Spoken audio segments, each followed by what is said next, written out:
अस्सलाम वालेकुम dear student. अब हमने प्रीवियसली बेटा स्टार्ट की थी मॉलिक्यूलर ऑर्बिटल थ्योरी। उसके दो पोस्टुलेट रह गए थे और हमारे पास energetics of the molecular orbital रह गई थी। तो हम लोगों ने जैसे कि बेटा प्रीवियस लेक्चर में डिस्कस किया था कि मॉलिक्यूलर ऑर्बिटल्स को मॉलिक्यूलर ऑर्बिटल थ्योरी क्यों कहते हैं, क्योंकि according to the first postulate कि हमारे पास जब दो एटम कंबाइन करके मॉलिक्यूल बनाते हैं तो उनके जो एटॉमिक ऑर्बिटल हैं वो आपस में मिक्स होके मॉलिक्यूलर ऑर्बिटल बनाते हैं। इसलिए इस थ्योरी को हम क्या कहते हैं, मॉलिक्यूलर ऑर्बिटल थ्योरी कहते हैं। अब हमने इसके 7 पोस्टुलेट्स प्रीवियस लेक्चर में डिस्कस कर लिए थे। The 8th postulate is this one, the distribution of the electrons in the molecular orbitals follow the Aufbau principle, Hund's rule and Pauli exclusion principle. ये 3 प्रिंसिपल हैं जिसके अकॉर्डिंग हमारे atomic orbital fill होते हैं। मैं आपको थोड़ा थोड़ा ये बता देती हूँ, लेकिन इसको हम डिटेल में बेटा डिस्कस करेंगे जब हम लोग डिस्कशन करेंगे about the molecule, formation of the molecule on the basis of the MOT। Aufbau principle simple ये समझ लें, ये प्रिंसिपल ये कहता है कि सबसे पहले जो लो एनर्जी ऑर्बिटल है वो फिल होगा। मिसाल के पास तौर पे आपके पास 3 इलेक्ट्रॉन्स हैं, तो according to the previous diagram जो आप लोगों ने पढ़ी हुई है, 1s ऑर्बिटल की एनर्जी सबसे लो है, फिर 2s की उससे ज्यादा है, फिर 2p की उससे ज्यादा है।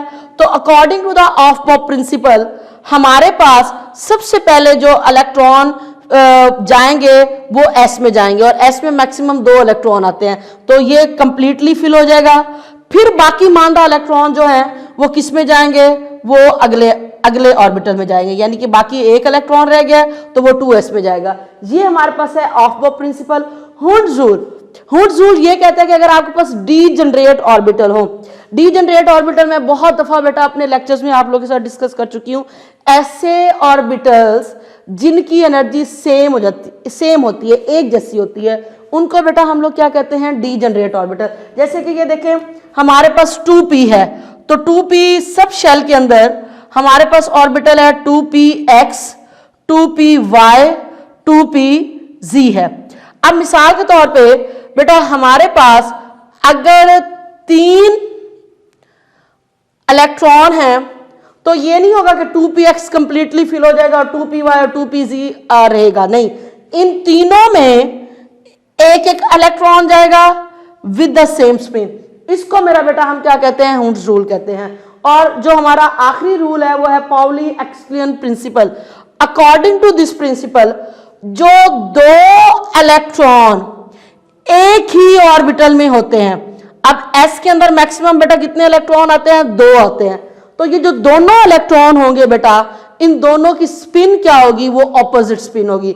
यानी एक इलेक्ट्रॉन जो होगी उसकी स्पिन होगी क्लॉकवाइज और दूसरे की स्पिन क्या होगी, एंटी क्लॉकवाइज। ये हमारे पास क्या है, पाउली एक्सक्लूजन प्रिंसिपल। अब हमारे जो एटॉमिक ऑर्बिटल हैं जब हम उनको फिल करते हैं, और आप लोगों ने ये डायग्राम प्रीवियस लेक्चर्स में आपके साथ डिस्कस भी की गई थी, इस तरह की डायग्राम जिसमें आपने बताया था कि सबसे पहले लो एनर्जी फिर हाई एनर्जी। तो यहां पर ये देखें, ये हमने की थी एटॉमिक ऑर्बिटल के लिए। अब ये जो हमारे एटॉमिक मॉलिक्यूलर ऑर्बिटल बन रहे हैं जिनको प्रीवियस लेक्चर में हमने मुख्तलिफ नाम दिया, sigma 1s, sigma 2x, sigma 2s, sigma star 2s, उसके बाद पाई 2py एक्स्ट्रा, ये अभी आपके साथ डिस्कस करूंगी बेटा। तो इसमें भी जो इलेक्ट्रॉन की डिस्ट्रीब्यूशन होनी है वो अकॉर्डिंग टू दिस प्रिंसिपल होनी है। The last but not the least, a bond between 2 atoms is possible only when the number of electron in the bonding molecular orbital is greater than that the anti-bonding। मैंने आप लोग को ये बात previous lecture में discuss की थी कि हमारे पास जो बॉन्डिंग मॉलिक्यूलर ऑर्बिटल होता है वो लोअर एनर्जी होता है देन द एटॉमिक ऑर्बिटल। इसी वजह से उसकी एनर्जी लोअर है, इसी वजह से वो स्टेबल होता है। तो ये पोस्टुलेट कहता है कि जब 2 एटम आपस में आके मिलेंगे तो उनके दरमियान बॉन्ड कैसे पॉसिबल होगा, कि वो बॉन्ड उसके दरमियान बनेगा भी कि नहीं बनेगा। वो मेरा बच्चा डिपेंड करता है नंबर ऑफ इलेक्ट्रॉन्स जो बॉन्डिंग में मौजूद हो, यानी कि स्टेबल मॉलिक्यूलर ऑर्बिटल में जो इलेक्ट्रॉन्स है वो ज्यादा होने चाहिए, और जो आपके पास अनस्टेबल मॉलिक्यूलर ऑर्बिटल है उनमें कम होने चाहिए। इंशाल्लाह in the coming topic I will discuss the bond order, जिसकी बुनियाद पर हम बता सकते हैं कि क्या दो एटम जो आपस में कंबाइन करके मॉलिक्यूल बना रहे हैं क्या वो बना सकते हैं कि नहीं बना सकते। That will be according to this postulate. ये पोस्टुलेट क्या कह रहा है कि जो इलेक्ट्रॉन आपके बॉन्डिंग मॉलिक्यूलर ऑर्बिटल में होने चाहिए वो ज्यादा होने चाहिए as compare to the anti bonding. अभी बेटा मैंने आपके साथ 3 रूल्स बोले, ऑफ बॉब, हुंड्स रूल और पाउली एक्सक्लूडेंट रूल, लेकिन उससे पहले हम लोगों ने डिस्कस करनी है बेटा energetics of the molecular orbital, कि जब हमारे पास देखिए मुख्तलिफ एटम्स हैं और उन मुख्तलिफ एटम्स के पास डिफरेंट ऑर्बिटल्स हैं, जब वो डिफरेंट ऑर्बिटल्स आपस में कंबाइन करते हैं तो डिफरेंट मॉलिक्यूलर ऑर्बिटल्स बनते हैं। तो हमें कैसे पता चलता है कि जो ये सारे मॉलिक्यूलर ऑर्बिटल्स बन रहे हैं मॉलिक्यूल्स बनने की वजह से, उनमें से लोएस्ट एनर्जी कौन सा है, उसके अलावा उनमें से हाईएस्ट एनर्जी कौन सा है। तो बेटा इसके लिए मैंने यहाँ पर एक डायग्राम भी ड्रॉ किया है, मैंने यहाँ पर एक ऑर्डर भी लिखा है। तो पहली चीज जो आप लोगों ने अपने जहन में क्लियर करनी है वो ये है कि ये जो मैंने ऑर्डर लिखा है ये मैंने उन डाई एटॉमिक मॉलिक्यूल्स के लिए लिखा है जिनके पास नंबर ऑफ प्रोटॉन 14 से ज्यादा है। कैसे?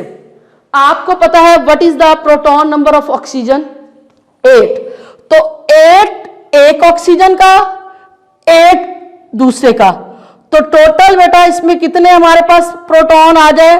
8 + 8 16, यानी इसके अंदर जो नंबर ऑफ प्रोटॉन है वो 14 से ज्यादा है, 14 से ज्यादा है। फ्लोरीन प्रोटॉन नंबर 9, तो एक फ्लोरीन के अंदर 9, दूसरे के अंदर भी 9, 9 9 18, तो यहां पर इसके पास क्या होगा मेरा बेटा? इसके पास भी नंबर ऑफ प्रोटॉन्स जो है वो 14 से ज्यादा है। तो ये वाली जो एनर्जेटिक्स है, ये वाली जो एनर्जी डायग्राम है, या you can even though apply for the chlorine molecule because of having the 17 + 17 = to the 34 हमारे पास ये एनर्जी डायग्राम वो वाले मॉलिक्यूल फॉलो करेंगे जिनके पास टोटल नंबर ऑफ प्रोटॉन्स जो हैं वो 14 से ज्यादा है, जैसे कि O2 F2 Cl2।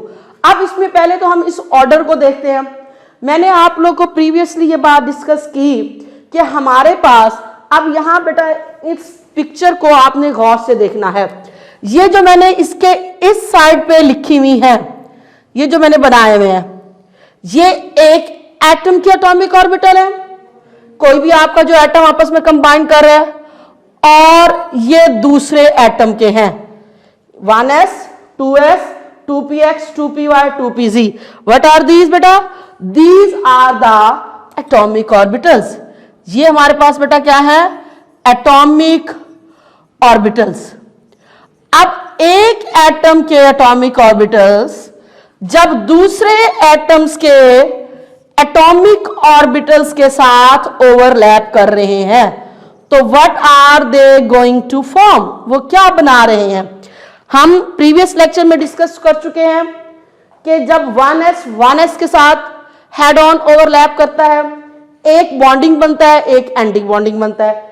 बॉन्डिंग जो बन रहा है वो सिग्मा 1s है, जो एंटी बॉन्डिंग है वो सिग्मा स्टार 1s है। तो 1s लोअर एनर्जी का है, सिग्मा स्टार 1s उससे हाई एनर्जी का। In the same way 2s के साथ कर रहे हैं, हमारे पास sigma 2x sigma star 2s बन रहा है। ये बॉन्डिंग है, ये एंटी बॉन्डिंग है, ये लोअर एनर्जी है, ये हाई एनर्जी। ये अब ऑर्डर आ रहा है, ये जो मैंने आपके सामने डायग्राम बनाई है ये अकॉर्डिंग टू एनर्जेटिक्स बनाई है कि जैसे जैसे हम ऊपर जाते जाएंगे वैसे वैसे इन मॉलिक्यूलर ऑर्बिटल्स की जो एनर्जी है वो बढ़ती जाएगी। इसी तरह मेरा बेटा यू कैन सी, उसके बाद 2px प्रीवियस लेक्चर में मैंने डिस्कस किया कि 2px की जो ओवरलैप होती है वो हेड ऑन ओवरलैप होती है, और जो मॉलिक्यूलर ऑर्बिटल बनता है उसको हम क्या कहते हैं? सिग्मा। तो सिग्मा 2px फिर आएगा, उसके बाद पाई 2py पाई 2pz। ये भी मैं पिछले लेक्चर में डिस्कस कर चुकी हूं कि ये दोनों डीजेनरेट ऑर्बिटल्स हैं। ऐसे ऑर्बिटल्स जिनकी एनर्जी सेम होती है। तभी आप देखें कि हम जब नीचे से शुरू में हैं ऊपर तक आए हैं, हमने एक तरतीब से ऊपर नीचे ऑर्बिटल्स को रखा है, लेकिन इन दोनों ऑर्बिटल्स को हमने एक लेवल पे रखा है। वो इसलिए रखा है because they are degenerate orbital, they have the same energy. फिर जब हम ऊपर जाते हैं हमारे पास आ जाता है pi star 2py, pi star 2pz। ये एंटी बॉन्डिंग पाई मॉलिक्यूलर ऑर्बिटल्स हैं और इनकी एनर्जी हाई है और ये दोनों डीजेनरेट है, that's why they are placing at the same place at same position. और सबसे टॉप पे हमारे पास है सिग्मा स्टार 2px। तो ये मेरा बेटा हमारे पास एनर्जेटिक्स है which will be followed by the O2F2Cl2 molecule, those molecule which having the total number of proton greater than the 14. लेकिन there will be a little bit change for the molecule which are having a number of protons less than 14. अब बेटा ये देखें कि मैंने आपको बताया पिछला अभी हमने डिस्कस किया कि जब वो वाले मॉलिक्यूल जिनके पास टोटल नंबर ऑफ प्रोटॉन 14 से ज़्यादा होते हैं और जिनके पास 14 से कम होते हैं, उनकी जो एनर्जी ऑर्डर है मॉलिक्यूलर ऑर्बिटल का जो एनर्जी ऑर्डर है वो लिटिल बिट डिफरेंट होता है। अगर अब आप ये देखें कि पहले तो हम ये देखें कि इनके इक्वल टू, जिनके इक्वल टू और लेस देन 14 है, जैसे कि N2 मॉलिक्यूल, एक नाइट्रोजन के अंदर कितने प्रोटॉन है 7, तो दो के अंदर कितने हैं 7 + 7 = 14। हाइड्रोजन के पास होता ही एक है तो 1 + 1 = 2। हीलियम के पास 2 है, 2 + 2 = 4। कार्बन के पास 6 है, 2 कार्बन के पास कितने होंगे 6 + 6 = 12। और बोरॉन के पास हमारे पास होते हैं 5 + 5 = 10। तो ये वाले जो मॉलिक्यूल्स हैं ये वाला जो है एनर्जी ऑर्डर फॉलो करेंगे। एनर्जी ऑर्डर बाकी तो हमारे पास वही है जो कि हमने प्रीवियस डिस्कस किया कि सबसे लोएस्ट एनर्जी किसकी है सिग्मा 1s की, उससे ज्यादा किसकी है सिग्मा स्टार 1s की, उससे ज्यादा किसकी है सिग्मा 2s की, उससे ज्यादा किसकी है सिग्मा स्टार 2s की। सिर्फ जो बेटा डिफरेंस आ रहा है वो डिफरेंस आ रहा है in the position of the sigma 2px and pi 2py pi 2pz। जो आपने प्रीवियस ऑर्डर हमने डिस्कस किया था पैटर्न, उसमें पाई 2py और पाई 2pz जो ऑर्बिटल थे मॉलिक्यूलर ऑर्बिटल, इनकी एनर्जी ज्यादा थी और जो हमारे पास सिग्मा 2px है इसकी जो एनर्जी है वो क्या थी लोअर थी। अब बेटा आपकी बुक में इसकी रीजन दी हुई है कि what is the reason behind that. इन मॉलिक्यूल्स के लिए वो ये बताते हैं, अगर आप लोग बुक में देखेंगे तो आपको एग्जैक्ट वैल्यूज भी दी हुई है, लेकिन here I am only discuss the reason, I am not discussing the values आप लोग देख लीजिएगा। अकॉर्डिंग टू द बुक हमारे पास इस केस में, जिस केस में सिग्मा 2px थोड़ा जो है हायर एनर्जी का हो जाता है और इसका जो है वो जो लेवल है वो ऊपर आ जाता है पाई 2py और पाई 2pz से, तो ऐसा क्यों होता है? तो उसके बेटा उन्होंने रीजन ये लिखी हुई है कि अगर हम एनर्जी वैल्यू का डिफरेंस देखें तो जो ये वाले ऑर्बिटल्स हैं इनमें जो इनका एटॉमिक ऑर्बिटल है 2s और जो 2px है, please listen to me carefully बेटा, 2s और 2px जो है इनके दरमियान जो एनर्जी का डिफरेंस होता है वो कम होता है, जिसकी वजह से क्या होता है before the formation of these molecular orbital ये दोनों आपस में मिक्स हो जाते हैं।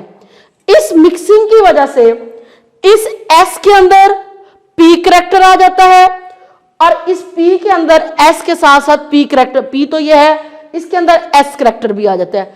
अब इसकी वजह से क्या फर्क पड़ता है, इसके अंदर जब p करैक्टर आता है तो इसको कोई फर्क नहीं पड़ता, लेकिन जिस px के अंदर जब s करैक्टर आता है तो एटॉमिक ऑर्बिटल यानी कि ये एटॉमिक ऑर्बिटल 2px की निस्बत इसकी एनर्जी थोड़ी सी बढ़ जाती है।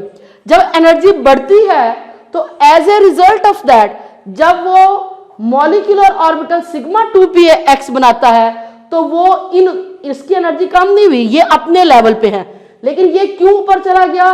क्योंकि before the formation of these molecular orbital ये 2s और ये 2px ये आपस में थोड़ा सा मिक्स होके अपने कैरेक्टर्स को चेंज कर लेते हैं।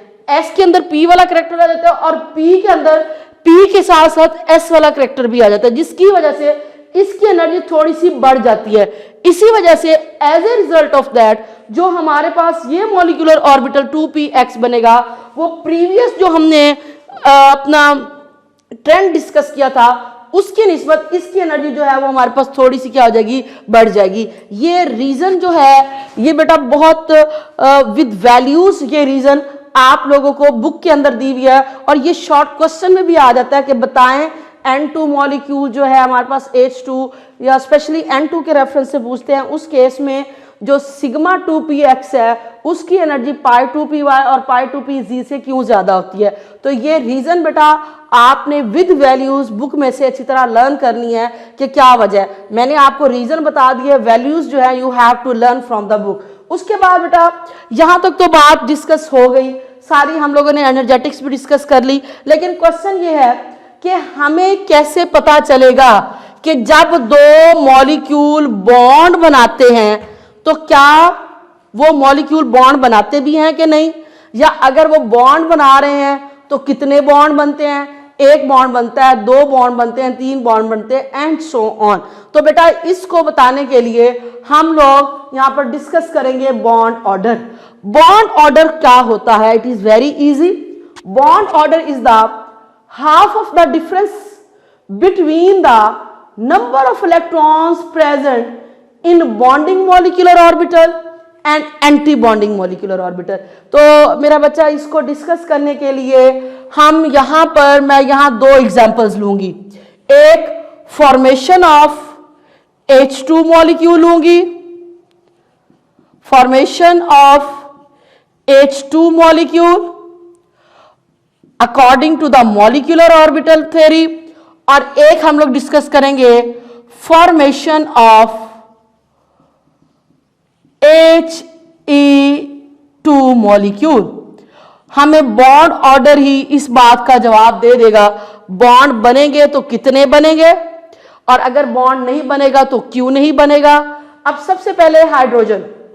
हाइड्रोजन आपको पता है ये आपके पास एक हाइड्रोजन एटम है जिसके पास एक ऑर्बिटल है 1s। ये दूसरा हाइड्रोजन एटम उसका भी पास 1s है। ये दोनों 1s आपस में इंटरमिक्स होंगे, ओवरलैप करेंगे और दो मॉलिक्यूलर ऑर्बिटल बनाएंगे। इसमें से बेटा एक हमारे पास लो एनर्जी है और एक हमारे पास क्या है, हाई एनर्जी। लो एनर्जी को मैं पहले भी बता चुकी हूं, हम कहते हैं सिग्मा 1s। जो लो एनर्जी है वो है सिग्मा स्टार 1s। ये है बॉन्डिंग मॉलिक्यूलर ऑर्बिटल, ये है एंटी बॉन्डिंग मॉलिक्यूलर ऑर्बिटल। और ऑलरेडी मैं आपके साथ डिस्कस कर चुकी हूं कि बॉन्डिंग मॉलिक्यूलर ऑर्बिटल की जो एनर्जी है बेटा वो एटॉमिक ऑर्बिटल की निस्बत कम होती है, मोर स्टेबल होता है, इसकी ज्यादा होती है, ये लेस स्टेबल है। और आपको पता है हाइड्रोजन में हर हाइड्रोजन के पास 1s में एक एक इलेक्ट्रॉन होता है। अब एक इलेक्ट्रॉन इस 1s में, एक दूसरे एटम के 1s में। अब यहां पर ये चूंकि लोअर एनर्जी है और मैंने आपको बताया था कि हमने पीछे 3 प्रिंसिपल पढ़े थे। तो पहला प्रिंसिपल हमने पढ़ा था Aufbau principle. According to that जो लोअर एनर्जी ऑर्बिटल्स होते हैं वो पहले फर्स्ट दे कंप्लीटली फिल्ड। अब इन तमाम मॉलिक्यूलर ऑर्बिटल में मैक्सिमम 2 इलेक्ट्रॉन आ सकते हैं। तो इसका मतलब है सिग्मा 1s में कितने इलेक्ट्रॉन आएंगे, 2। एक इस एटॉमिक ऑर्बिटल का और एक मेरा बेटा इसका। तो अब ये कंप्लीटली फिल हो गया। कंप्लीटली फिल होने के बाद हमारे पास कोई इलेक्ट्रॉन नहीं बचेंगे जो कि एंटी बॉन्डिंग में जाएंगे। अब ये है molecular diagram of the H2 on the base of the MOT। ये तो हम लोग बता चुके। अब हमने बताना है बॉन्ड ऑर्डर। बॉन्ड ऑर्डर मैंने आपको बताया half of the difference between the number of electron present in the bonding and anti bonding. Bonding में बेटा कितने इलेक्ट्रॉन है? 2, एंटी बॉन्डिंग में 0, और डिफरेंस का मतलब क्या है? इसको आप डिवाइडेड बाय 2 करें तो हमारे पास 2 - 0 is equal to 2 divided by 2, answer हमारे पास क्या आया? 1। इसका मतलब ये हुआ कि इन दोनों हाइड्रोजन एटम्स के दरमियान एक बॉन्ड बनेगा। बॉन्ड ऑर्डर 1 शोज दैट कि दोनों एटम्स के दरमियान एक बॉन्ड बनेगा, यानी हाइड्रोजन मॉलिक्यूल में सिंगल कोवलेंट बॉन्ड होता है, एक बॉन्ड होता है। तो ये तो एग्जांपल थी बेटा हमारे पास H2 मॉलिक्यूल की। Now we will look at the He2 helium. Helium atom की अगर आप लोग इलेक्ट्रॉनिक कॉन्फ़िगरेशन देखें तो वो होती है 1s2। तो यहां पर 1s एक एटम का, इधर 1s2 दूसरे एटम का, ये एटॉमिक ऑर्बिटल एक हीलियम एटम का, ये दूसरे हीलियम एटम का, जो कि आपस में मिलकर देखते हैं हम बॉन्ड बनाते हैं कि नहीं बनाते। और just like the previous practice, जब ये दोनों ऑर्बिटल आपस में ओवरलैप करेंगे, हेड ऑन ओवरलैप, एक बनाएगा सिग्मा 1s जो कि बॉन्डिंग मॉलिक्यूलर ऑर्बिटल है, दूसरा बनाएगा सिग्मा स्टार 1s। हमने देखा कि s के पास कितने इलेक्ट्रॉन है? 2। इस 1s के पास भी 2 है, इसके पास भी 2 है। तो अकॉर्डिंग टू द ऑफ बॉक्स सबसे पहले लो एनर्जी फील होगा। तो लो एनर्जी मॉलिक्यूलर ऑर्बिटल बेटा कौन सा है? Sigma 1s। इसमें 2 इलेक्ट्रॉन जाएंगे। अब जब ये 2 इलेक्ट्रॉन जाएंगे तो टोटल कितने इलेक्ट्रॉन इन दोनों ने कंट्रीब्यूट किए थे? 4। 2 इधर चले गए तो बाकी 2 कहां जाएंगे? वो anti bonding molecular orbital sigma star 1s में जाएंगे। और अब मेरा बेटा हम इसका बॉन्ड ऑर्डर कैलकुलेट करेंगे। How many number of electrons are present in the bonding? 2। How many number of electron are present in anti bonding? 2। इनका डिवाइडेड बाय 2 लेंगे तो बेटा ये हमारे पास 0/2 इज इक्वल टू 2। 0 आएगा हमारे पास। जवाब क्या आएगा? 0। 0 bond order shows that 0 bond order shows that no bond is formed between the hydrogen atom। Hydrogen atoms के हीलियम एटम्स के दरमियान कोई बॉन्ड नहीं बनेगा। इसका मतलब है helium molecule do not exist. और अगर मेरा बेटा आप लोग अपनी एक्सरसाइज में भी देखें तो उन्होंने ये पूछा हुआ है कि बताएं on the basis of the molecular orbital theory कि why He2 molecule do not exist. तो बेटा आपने वहां पर सिंपल इस डायग्राम को ड्रॉ करना है, आपने बॉन्ड ऑर्डर निकालना है और फिर इसको एक्सप्लेन कर देना है कि चूंकि बॉन्ड ऑर्डर 0 है तो इसका मतलब है He और He के दरमियान बॉन्ड नहीं बनता, इसीलिए बेटा हमारे पास हीलियम मॉलिक्यूल एग्जिस्ट नहीं करता। इंशाल्लाह बेटा अगले टॉपिक में, अगले लेक्चर में हम इसी थ्योरी को कंटिन्यू करेंगे and we will discuss the structure of the fluorine, oxygen, O2 molecule, O2 positive 2 ion, O2 and negative 2 ion।